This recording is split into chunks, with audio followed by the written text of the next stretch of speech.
on then, you can come up, darling. He's so polite. Okay, here we go again. Lenny's on the opposite side this time. All right, let's do it.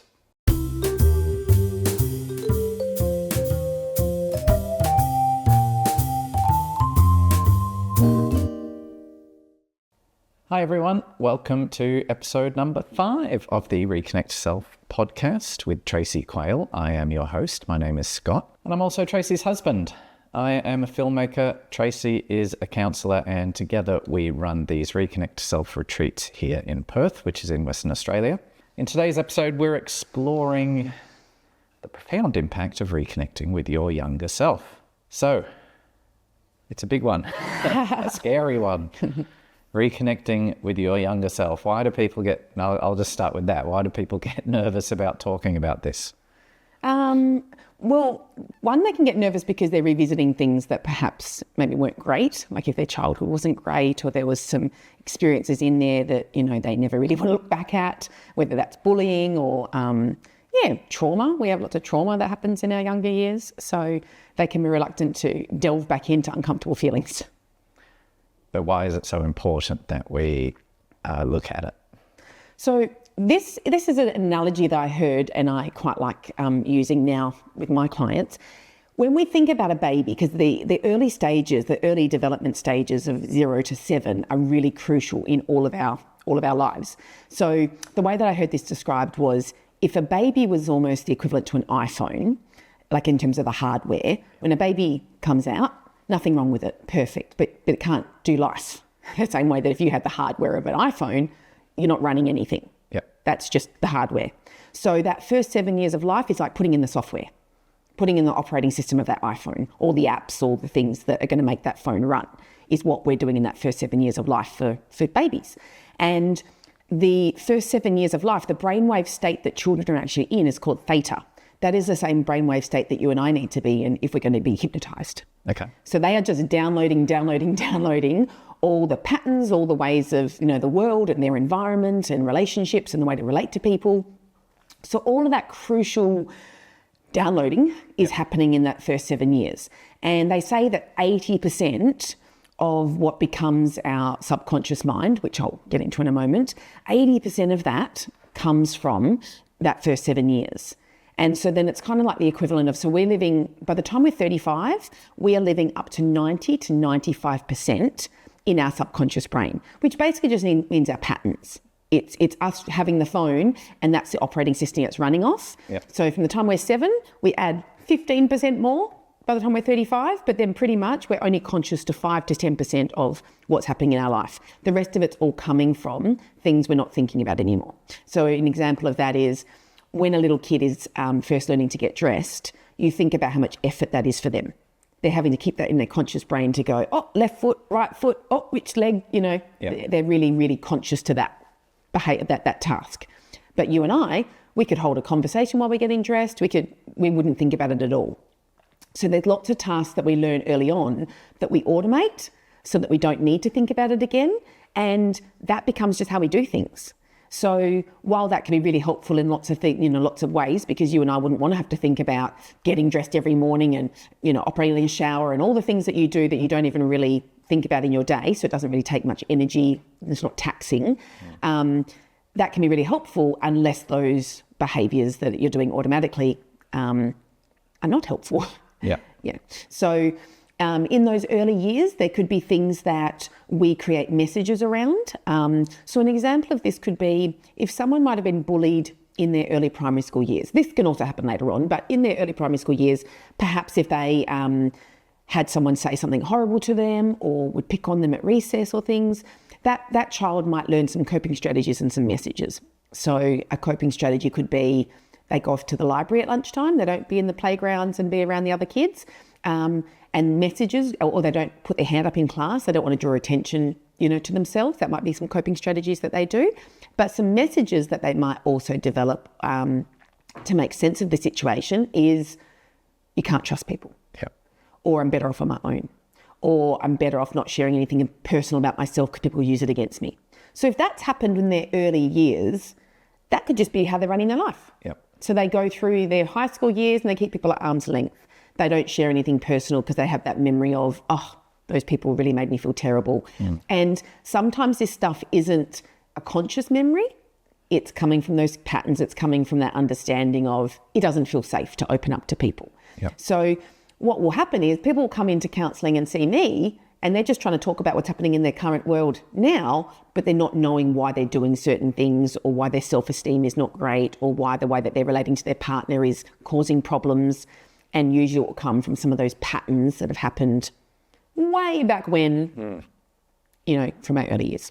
And can they be good or bad? Because I haven't really thought much about this, but as you were talking about school, like I'm not a big man. I tell people I'm 5'8", but I'm really 5'7". I think people can see that you're not 5'8". Hey, shut up. I'm pretty close to 5'8". That's anyway. We're the same height. We're exactly the same height. This is bullying in the workplace. So I was a little kid, right? And I went to a reasonably rough high school. Like it was, especially when I started back then, you'd start high school in year 8. And when I first started, it was a tough school. So being small, like I would just avoid trouble. Like I didn't get bullied because I felt like I learned some skills of like how to blend in the background, how to avoid trouble. They were your coping skills. Yeah, they were my coping skills to, you know, avoid getting beaten up. But I feel like that has also helped me look at certain situation like I was being quite observant. So I guess my point is they're not all bad things, right? Oh, not at all. I mean, even if you think about if someone had maybe at high school got drawn first to go in a speech, like maybe the whole class has to do a speech and they get drawn out to go first. That might feel terrible at the time, but then when they do that and they get it over and done with and they watch the other 29 kids have to still do their speeches over the next 2 weeks, that might develop a message around, it's best to go first and get it over and done with. Yep. Because they realise that, it was such a nice relief, you know, watching everyone else's speeches, knowing mine was already done, compared to waiting until the last person and then having, you know, that be your turn. So it can be however you've made the message and the link to that experience. So why is it, I guess, a good thing to look back at it and like how does it help with your healing or your personal growth? Well, you want to see maybe where some gaps were or what your childhood looked like, because that can be a big driver in the way that you are in relationships. So, for example, if you grew up in a household where there wasn't a lot of affection, then that probably is quite normal for you. And then if you've got a partner that's really affectionate, she might think there's something wrong with you because you're not being affectionate, but that was just not your normal. So that was just unfamiliar to you. And that doesn't mean that you grew up in a horrible home or, you know, that you didn't have loving parents, but that just wasn't a behaviour that was common in your household. Yep. The same thing if people didn't open up to their parents, like for whatever reason, maybe they caught mum in the middle of something and she didn't respond in the best way, then perhaps that child might have learned, well, there's no point really opening up and sharing anything personal to mum because what's the point? It didn't make me feel very good. Yes. Yeah. So that can happen a lot where we develop patterns, you know, in the very beginning or understandings in the very beginning, and we can have that sort of play out for the rest of our lives if we're not looking back and making sure that our coping strategies and our messages are healthy and helpful. Because maybe back then they were helpful, but they're not now. We're not in those situations anymore. That's very different now that we're in this different circumstance. But if we're running off old patterns and old behaviours, then it's going to trip us up at some point because it's not really helpful now. Why do you think people are scared to look back? Like, I'll give you an example, right? So this might sound crazy to everyone, but I've only been to see a counsellor once. It was before I met you. She was a psychologist, I think. And it was after a breakup with my girlfriend. I would have been, I don't know, 23, 24, whatever it was. And I wanted to go see someone about that. And within the first 5 minutes, she wanted to talk about my childhood. And I didn't want to. And it kind of put me off a little bit. So why is that? And you'd experience it. Well, to be honest, I think in that example that you've given, you've come there for a reason. And she either didn't do a good job of explaining why she's looking at your childhood and therefore why that's Yeah, it felt too soon. Yeah. She probably should have just heard a lot more about your current situation and what you're dealing with, and then looked, at your whole history to sort of see who you are and what's kind of happened. Yep. Yeah. And do you know what? The other thing can be if we learn different things about each other's childhoods, it can also give us a better sense of the person as to know why they are the way they are. I'll give you an example about that. I had this couple that came in once, and the wife was giving, it was a second marriage, and she'd had 2 kids from her previous marriage. Anyway, she was talking about how he wasn't very connected with her kids, and he also he had a dog, and the dog would wait outside, and was only allowed in here and there, and she just thought that was a bit mean. She wanted the dog to be more like a Lenny, like, family dog and things, but he wanted the dog outside and wasn't as affectionate with the dog as what she thought. Now, looking at the outside of that, lots of judgments could be made about the things that she was describing. But once we started getting into his history, we learned that he grew up on a farm. Dogs were seen as working animals. Yep. They weren't seen as lap dogs like Lenny is, so it's a different understanding of what animals were to him. So he wasn't a horrible person, but that was his normal, that dogs are outside and dogs are doing the jobs and not really getting the cuddles and all the rest of it. And the other point about, his was he'd been in a previous relationship where he raised a child as his own, and then because it wasn't his own when they broke up, he ended up not seeing that child anymore. So he actually was worried about getting connected to her kids in case anything was to happen where he wouldn't be able to maintain that relationship. Again, from the outside, it might just look like he's a certain way, but it's coming from that history that he's trying to put in place coping strategies, to help himself. Yeah. But if we didn't look at any of that history, then we wouldn't know why he's doing what he's doing.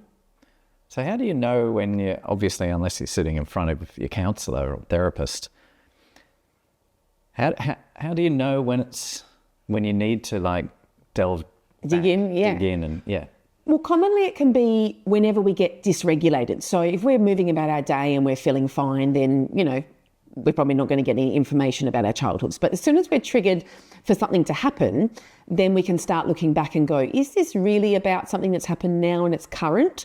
Or is this something else? And I must admit, it can be really tricky to differentiate the two. Maybe I'll give the example that happened a few weeks ago, All right. For me. So a few weeks ago, Scott and I were trying to organise for us to go out, and we had a plan, and then some friends were catching up, and so we were going to jump in on those plans, but then we ended up not. And it was just one of these days where things just didn't go as we thought they were going to, and I could just feel my emotions bubbling up and getting more and more frustrated, but also upset. I could feel myself getting upset. Now, what I was telling myself was the cause of that was me feeling like I'm ready for new friendships to come into our world. And that's, I think we've explained before in different podcasts, that we're in a certain life stage where we just want more people that are aligned with the things that we want to talk about and things that we want to do. And we're kind of ready for that social network to expand. And on this day, I was just feeling like, I didn't have those friends and those people to call on like I would want to. My friends that I have now currently are lovely, but in that moment, I was just kind of feeling a bit flat and feeling a bit blah. And I was also recognising that in my job, I take on a lot of emotion from people kind of inadvertently. People can feel energy, and so I know that I absorb energy without me sort of realising, and I'm not one to watch a sad movie and let it all out and cry in that way. So I thought, you're probably also due for a big cry and a big release of this build-up of energy. So that day, we'd gone out, it hadn't gone to plan. You were being really sweet and trying to, make me feel happy and do things, but I knew I kind of just needed to be alone and just to get this emotion out. So I dropped you off and went for a big drive and had a big cry. You are missing out the part where you were... That's the next day. Was it? Yes. It's over 2 days. Yeah. Okay. Jumping ahead. Yes. So that day you were lovely. We were fine. Yeah. I just thought I was just having a moment and ready for the new friendships to come in and that build up of energy and stuff to come out. So that was kind of what that Saturday looked like. So the next morning we wake up and, you sort of said to me, how can we make sure that today's not going to be like yesterday, which fair enough. I was thinking the same thing. But that energy was back. I just had this off energy. And this is where we talk about the younger self, that sometimes they can show up. So my nickname as a kid was TL. My middle name's Lee, so Tracey Lee. TL. So we're just going to say that TL showed up. So, so TL came along and she had this energy and she started saying things to you like, well, you don't really bring many friends to the table. You don't bring things, into our life, and you don't really help with that kind of area. And then TL went on to say, and in fact, you're pretty boring. You don't really bring much conversation or interesting conversation. In Scott's defence, he's not a counsellor with all the millions of stories of cool things that I can share.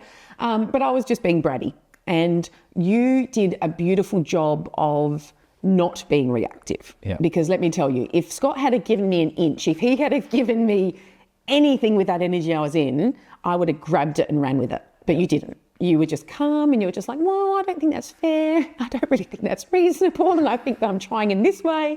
So you did a really good job of not being defensive, but just kind of explaining where you felt like you were putting energy and effort in and taking on board feedback I'd said. So you were just being really, really gentle. Which I will point out to people that wasn't easy. Like, especially with bratty TL. I was getting abused. No, he was not getting abused. You must admit, you weren't getting abused. You were getting comments. You were getting comments. Yes, yeah. But I guess I just, for whatever reason, because it would not be uncommon for me to bite back. But on this particular day, I don't know. I just must have known that. Well, you knew it was a thing because the day before. Yeah. So I guess he had more patience with me. Yeah. And so then I was like, right, well, I better sort this out. I need to figure out what's going on for me. So that was my indication that this isn't surface. This isn't what's happening right now, because nothing had caused that. Like, I hadn't been let down by a friend. No one had done anything. It was just this bubbling of emotions. And I later realized my trigger was boredom.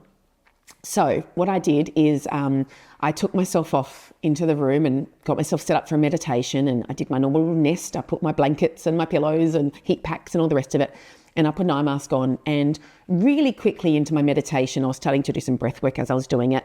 An image of the house that I lived in when I was a child, but only for a few years, popped into my mind.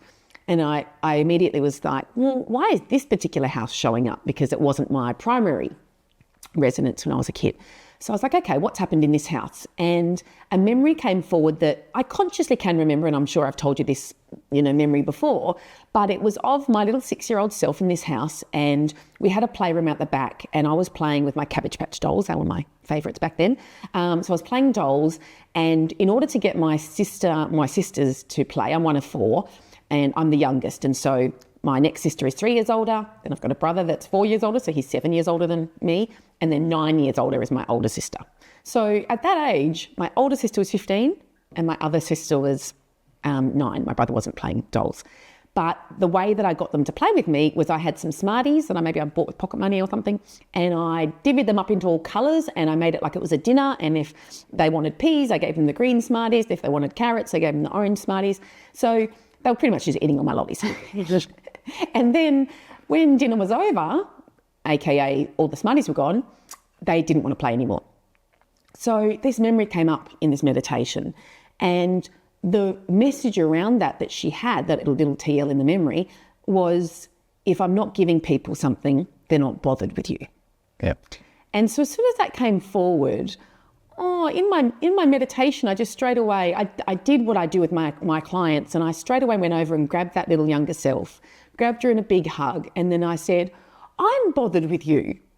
And so at this point I'm starting to cry, and then I'm also knowing, from the work that I do, that this is a good chance to release all this energy that this little Tracey has been taking on, and let's correct the message that she's been carrying around for all these years. Since I was 6, this is 40 years ago this happened, so little Tracey's been carrying that around. And so I had this big emotional release. I was hugging myself, but I was also validating myself. I was going, that seems so valid. Like, of course you're going to think no one's bothered with you, because that's what that experience, felt like for you. Yeah. Now, my adult Tracey now realises, of course a 9-year-old and a 15-year-old are not going to want to play dolls. Like, that makes total sense to me. So this is an example of, this was no one's fault.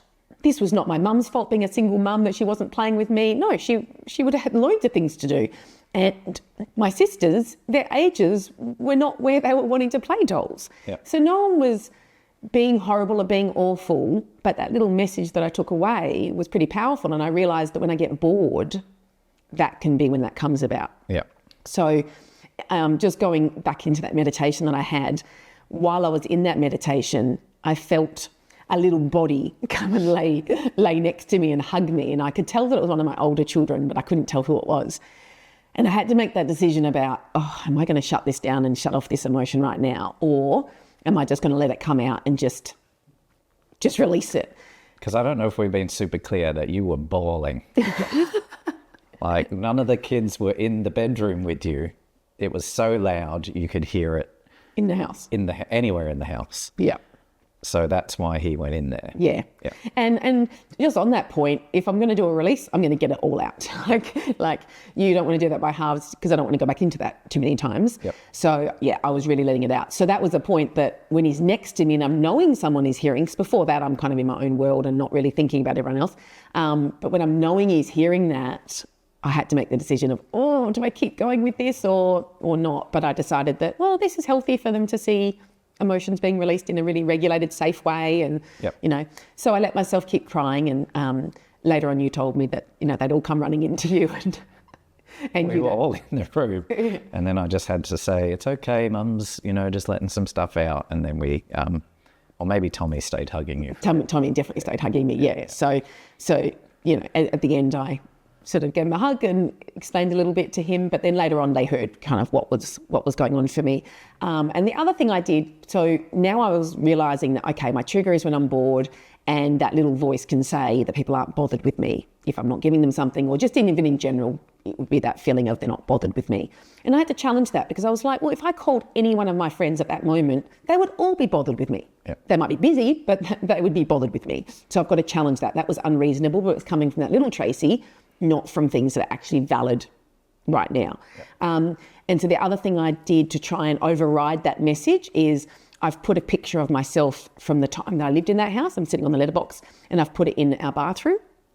And funnily enough, our little 8-year-old said to me, why do you have a picture of yourself when you were a kid in the bathroom? And I said, well, because I talked to her. And then she said, show me.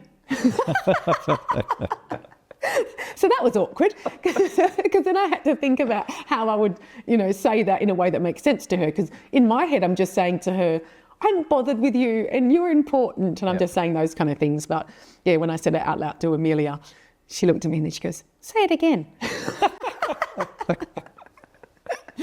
But I like that I'm normalising some of these things for them. So again, this kind of comes back into, in our kids' childhoods, some of the things that we're exposing them to, like meditation and breath work or mum howling on the bed, means that emotion's going to feel safe for them. It's not going to be that they're alarmed if their partner, breaks down and cries. They'll just be like, oh, I need to get it out. Yeah.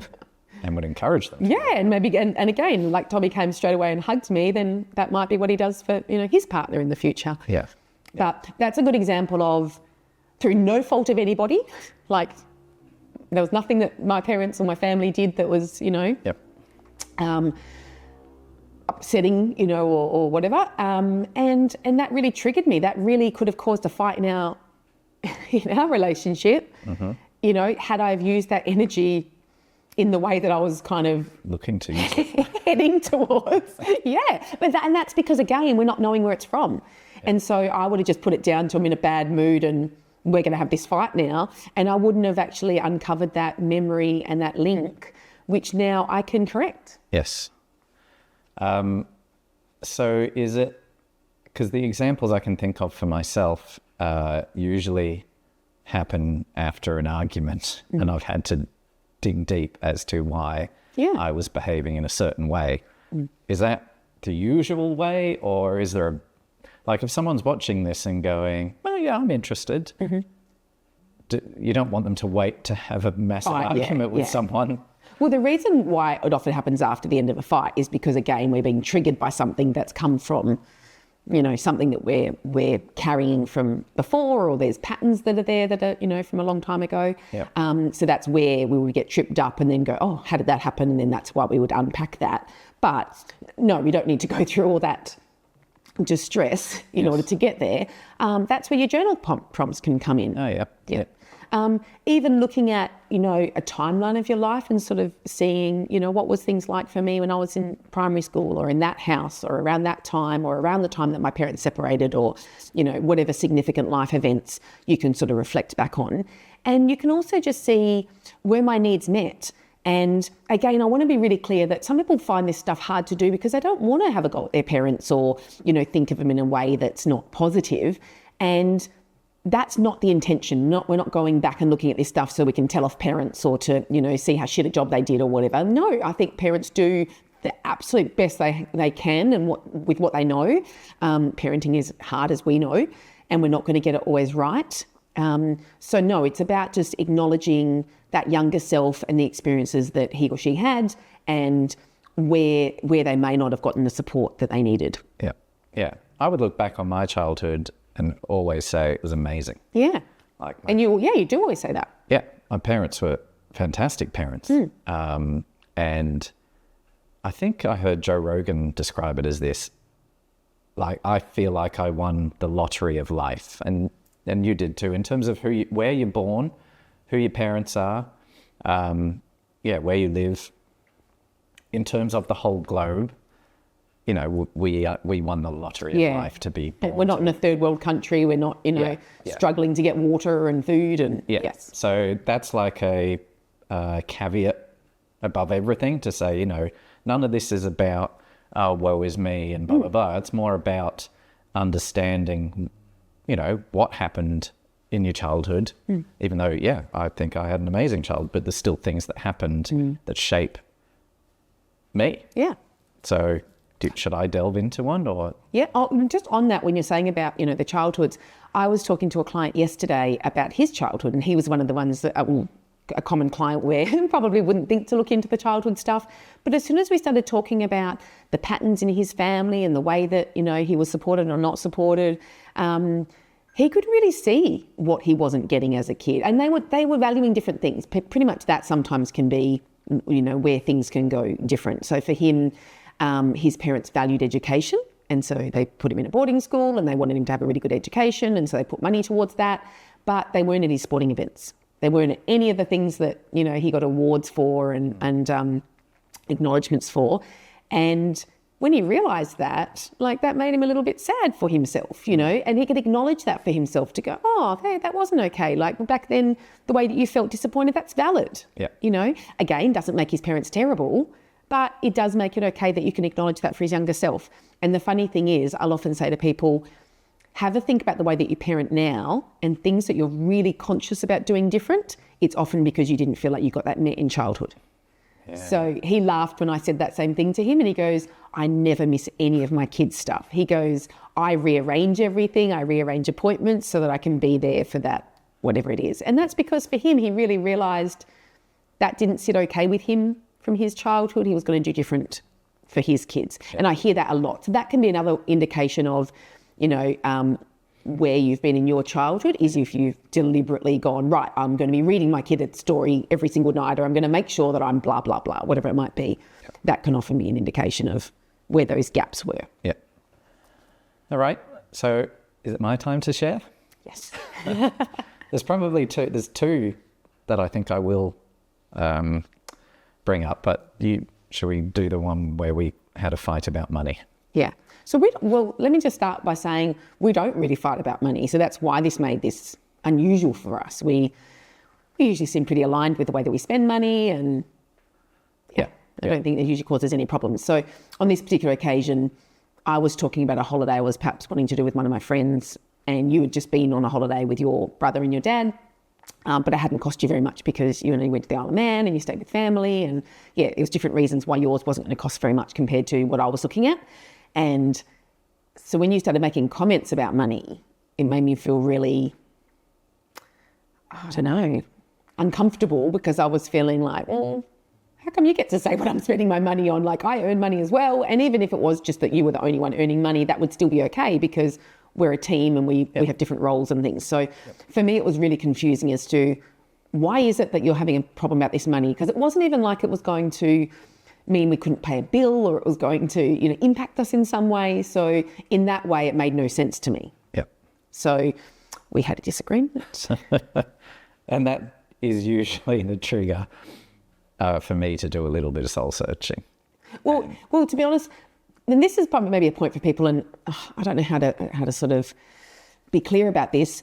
Normally, if we'd had a moment like that or a fight like that or something, it wasn't even really a fight. I think I just got really hurt feelings and kind of just withdrew from you. Yep. Like we didn't have a screaming match or anything. It was just more of a quiet. That's what most of our fights are. A quiet disconnect.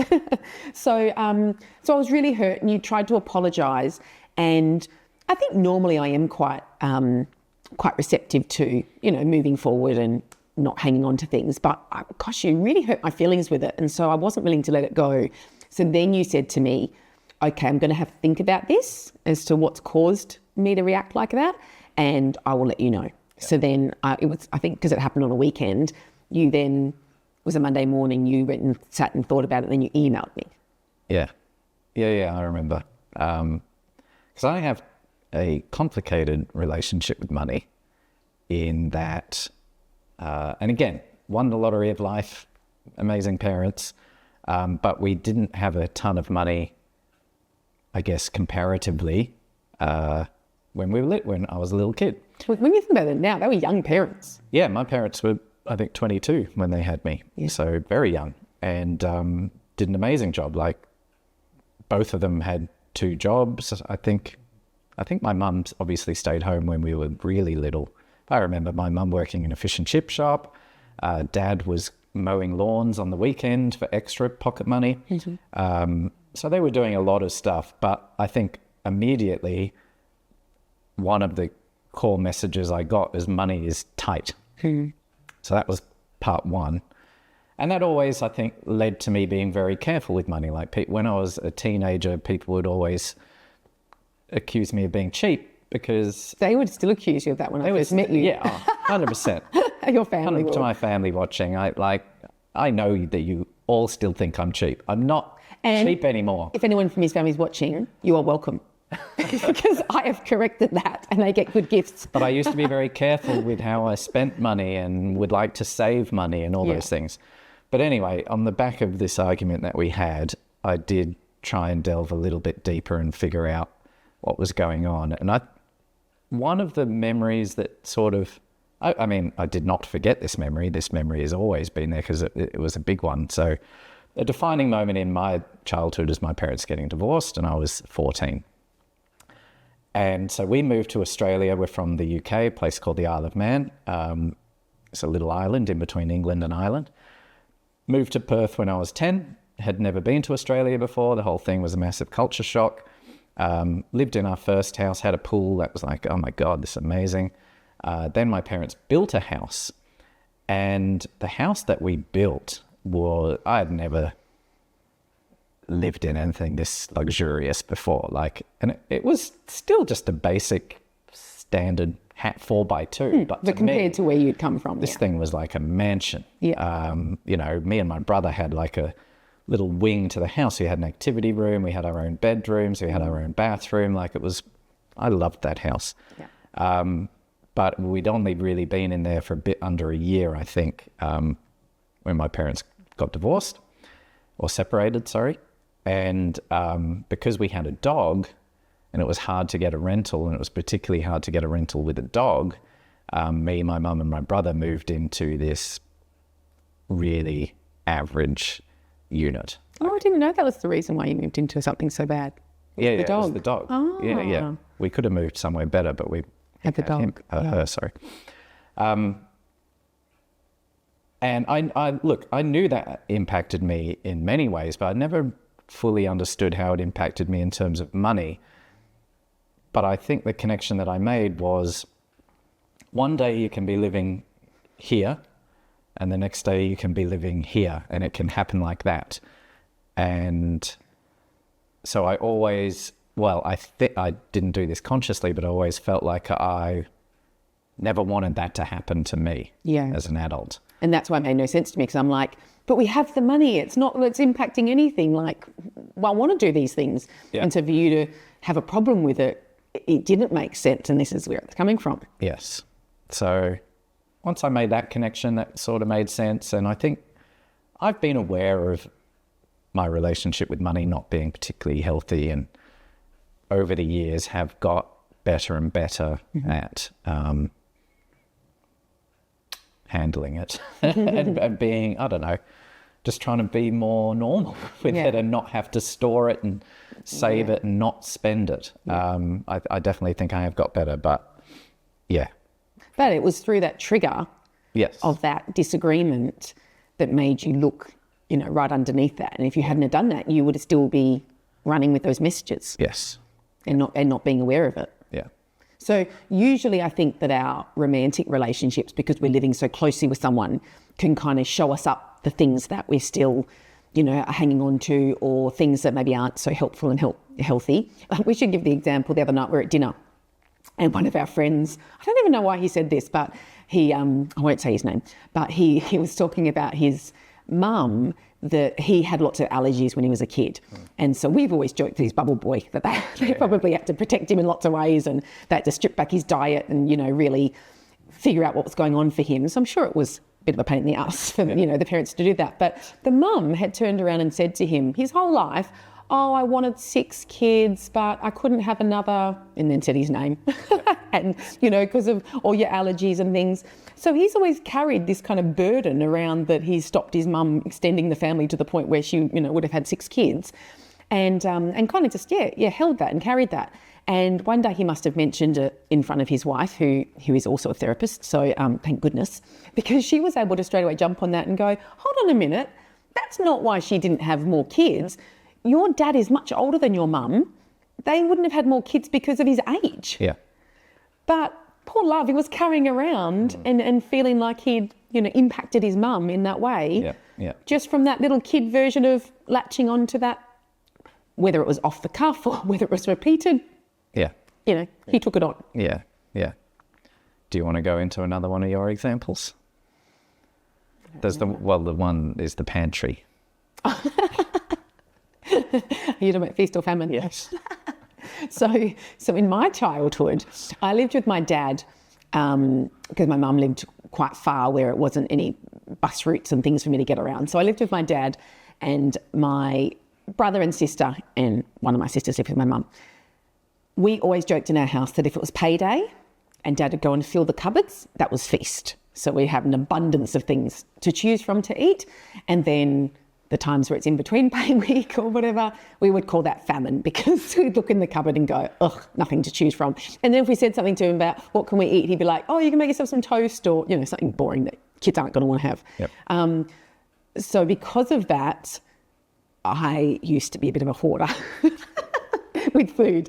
And so I would always just want to have loads of options. I was always worried that I'd have friends come over that they've not got, things to put out and snacks. So I would have multiples of things. Yep. Yeah. If they're going to have salad dressings, I might have 6 of them. So the reason I said pantry before is our pantry was so full of just tins and so much stuff. And freezers. It was overwhelming. Freezer, yep. We had 2. We had 2 freezers. Yeah. Yep. Yeah. And how is it now? Better. So what did you do about that? I can't remember how you solved that one.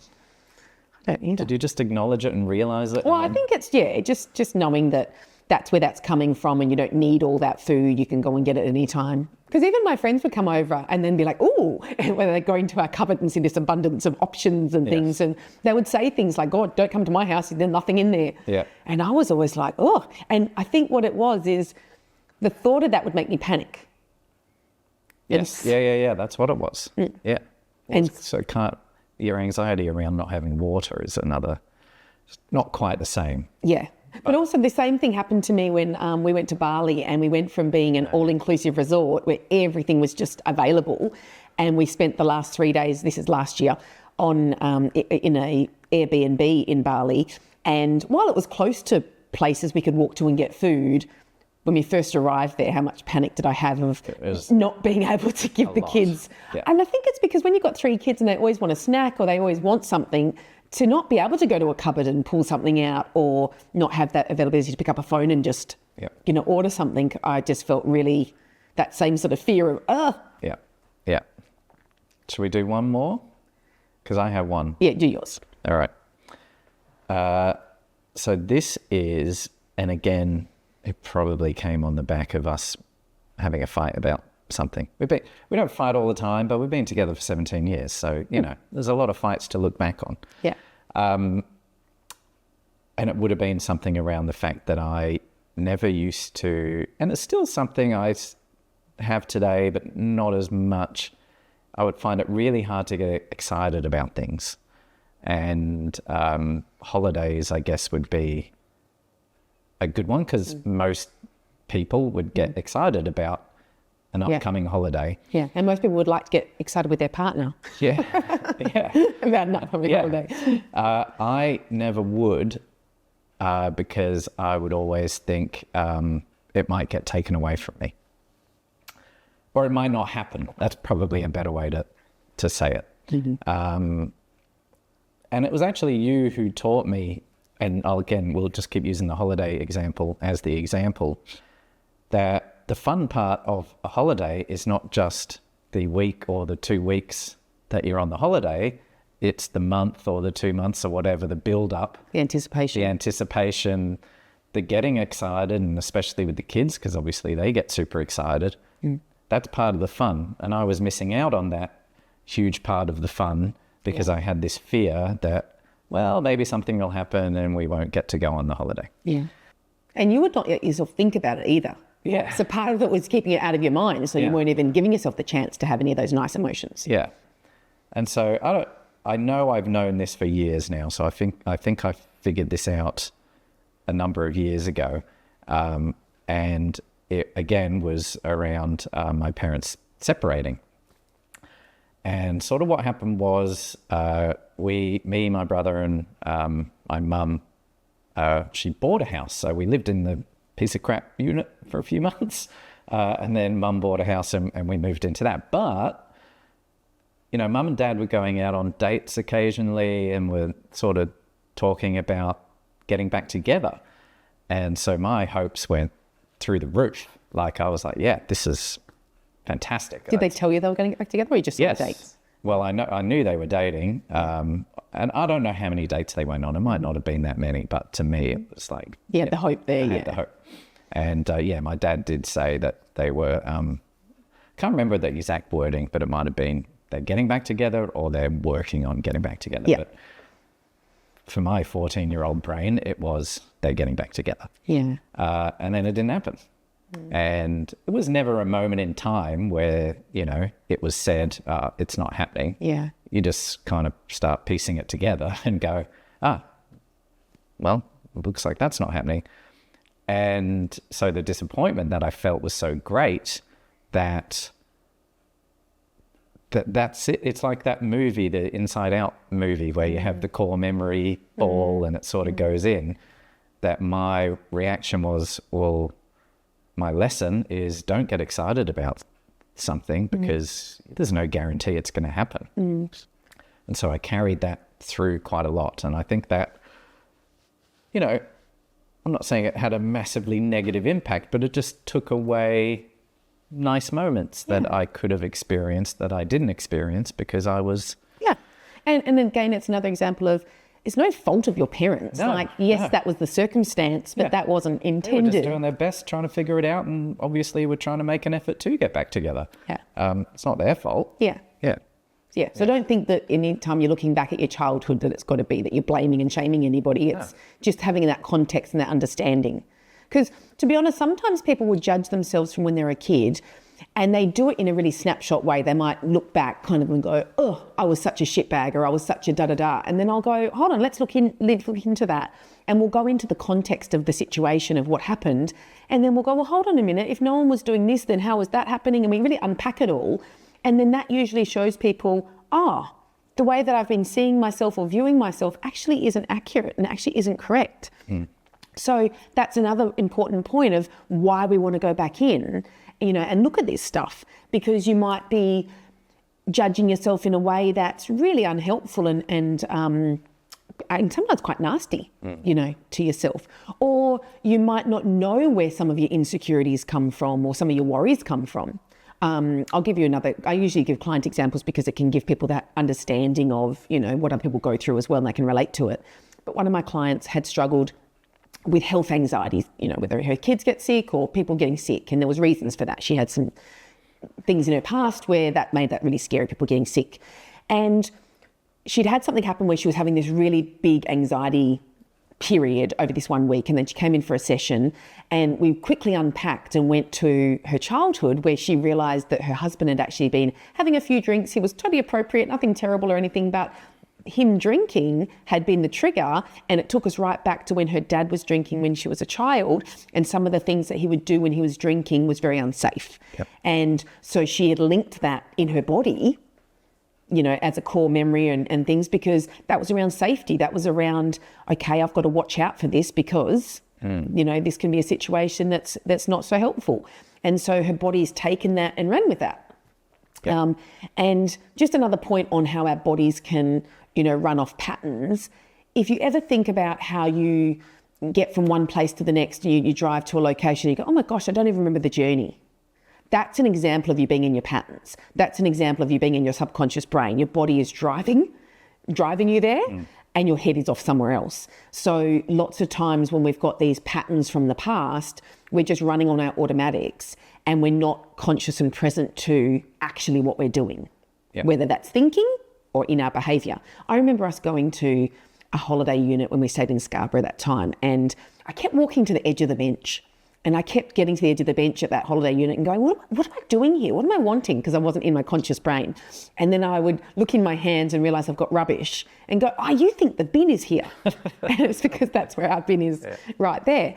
And then I was thinking about how patterns can be overridden, because the way that I can see it, if people want change, because change can be hard, and the way that I describe it to people is, if we were coming up to the edge of a bush and I can see a path right there, I want to take that path. That's going to be the easiest path. That's our patterns, that's our habits, that's our history. But if we're wanting to make a new conscious change about whatever it might be, maybe my change is around my food, maybe I'm changing the way that I'm eating my breakfast or lunch or whatever it is. So now I need to keep that in my conscious brain, and now I'm going through a new path in the bush. So it's going to be a bit more uncomfortable initially because it's not so familiar. Yep. So I might have to push the branches out the way, step on some bushes.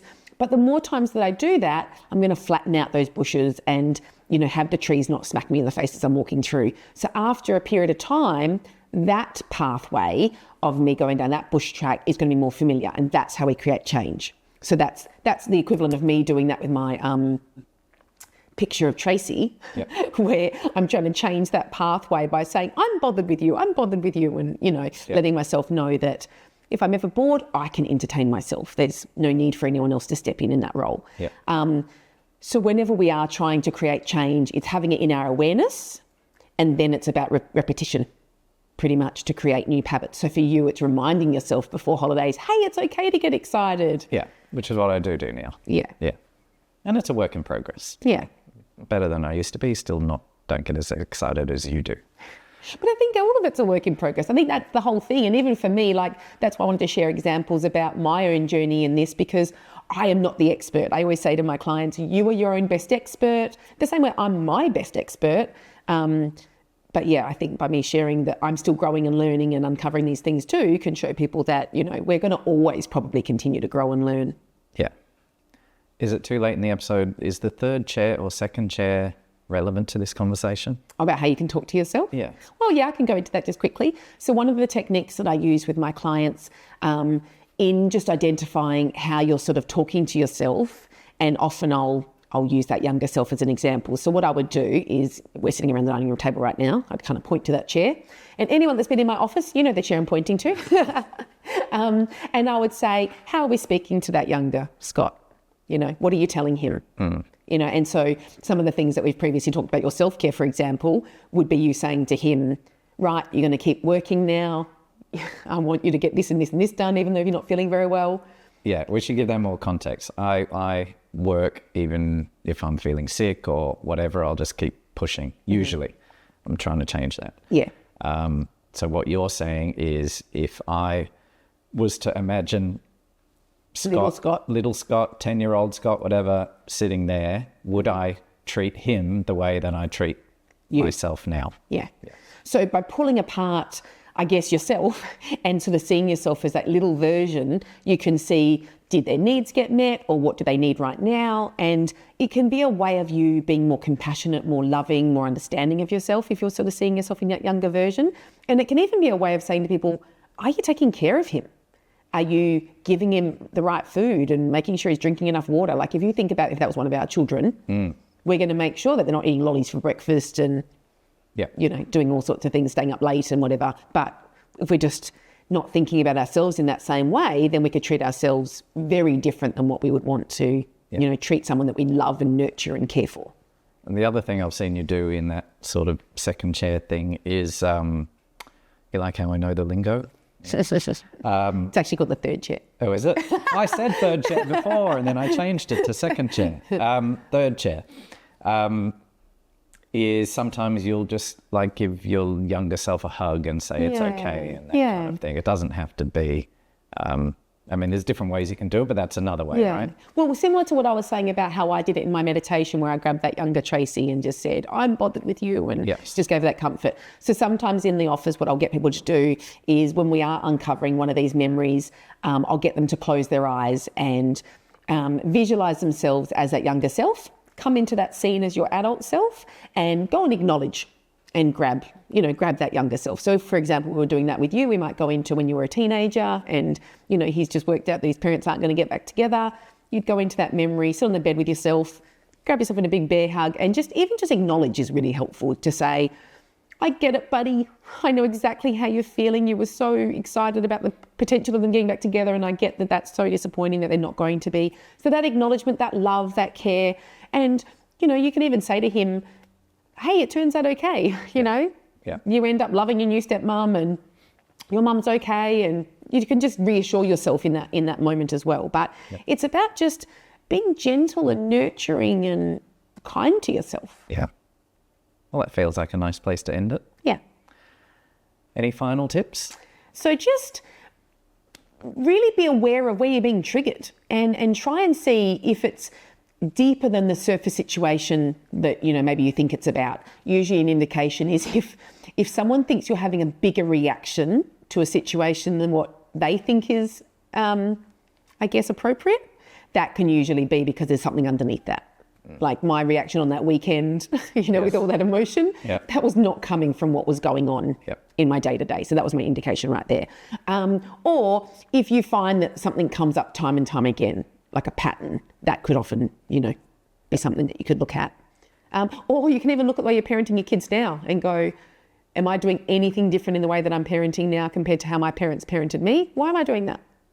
Yeah.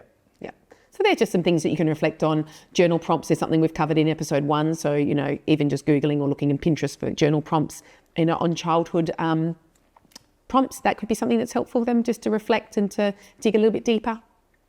And, put a picture of yourself around. Like, I think that's a good pattern interrupter. Like, just being able to look at that younger self and go, am I taking care of you? Reminding myself of that message I want to, say to myself. Because if I hadn't have put that picture there, who knows if I'd still be as conscious about that re-scripting that I'm trying to do for myself. So put a picture of yourself around the place or different versions of yourself, different ages, and talk to those younger selves. Another quick tip. I've got a few more. If you're having a shower, play music that reminds you of a certain age that you were. I know that Roxette was huge in my youth, so I often play Roxette now, and that will take me back to a certain age. So music can be a good one for taking you right back to younger years. That can really just bring about memories and things. So anything that's going to trigger you to think back on those times, and once you start talking about it as well, that's when more memories come through. Well done. That was very helpful. Great. Good episode. Excellent. Good job. All right. Well, I'll wrap it up. So, a couple of things. Thank you to everyone who's left comments and likes and subscribed to our channel. Really appreciate it. Please keep doing it. If you want to leave a review on iTunes or Apple Podcasts, whatever it's called these days, please do that. If you want to join our mailing list, you can do so at traceyquayle.com. If you want to follow Tracey on social media, it's at traceyquayle.therapy, which is Instagram, Facebook, and TikTok. or you can look her up on LinkedIn, just use her name. That's it. I'm not sure what the next episode is going to be. There's lots of different topics that we can cover. And if you want us to cover a specific topic, then let us know on social media or email us or whatever. Okay. It's been a pleasure. Thanks, babe. I know you've got an appointment to go to. Go get your hair done. All right. See you later. See ya. Bye-bye.